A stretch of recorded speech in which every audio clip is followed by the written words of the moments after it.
So obviously this is going to appear in Archie's poems too. Here's an example of it. It's called Clarence the Ghost. The longer I live, the more I realize that everything is relative. Even morality is relative. I mean, things you wouldn't do sometimes, you would do other times. For instance, I would not think it honorable in me as a righteous cockroach to crawl into a nearsighted man's soup. But that man would not have a fighting chance. But with a man with ordinarily good eyesight, I should say it was up to him to watch his soup himself. And yet, if I were very tired and hungry, I would climb into even a nearsighted man's soup, knowing all the time that it was wrong.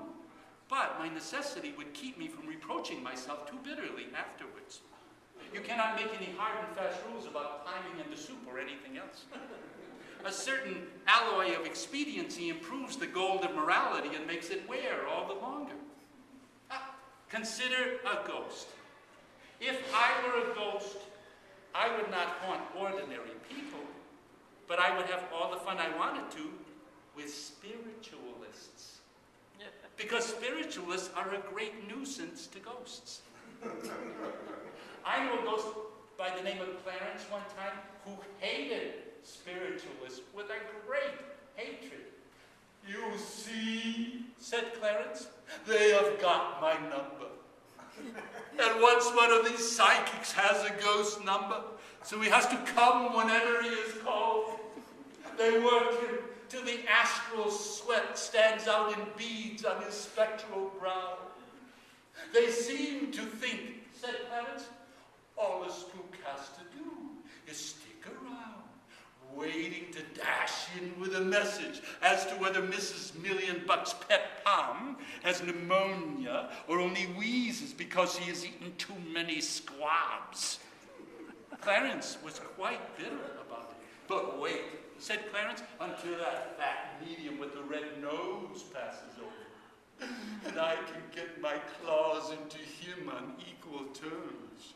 There's going to be some initiation beside the sticks.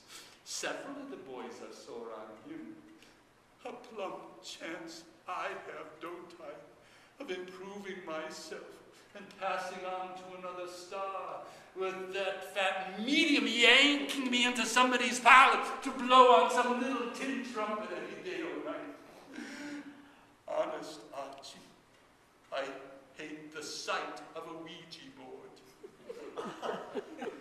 Would it be moral in me, said Clarence, if I gave that goof a bum tip on the stock market? Life ain't worth dying, he says, if you've got to fag for some chinless chump of a psychic. And death ain't worth living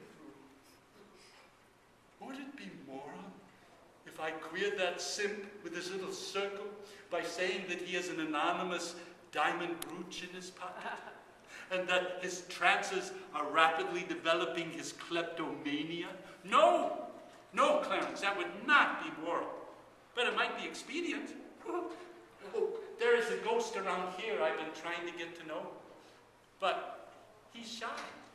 I think he may be afraid of cockroaches.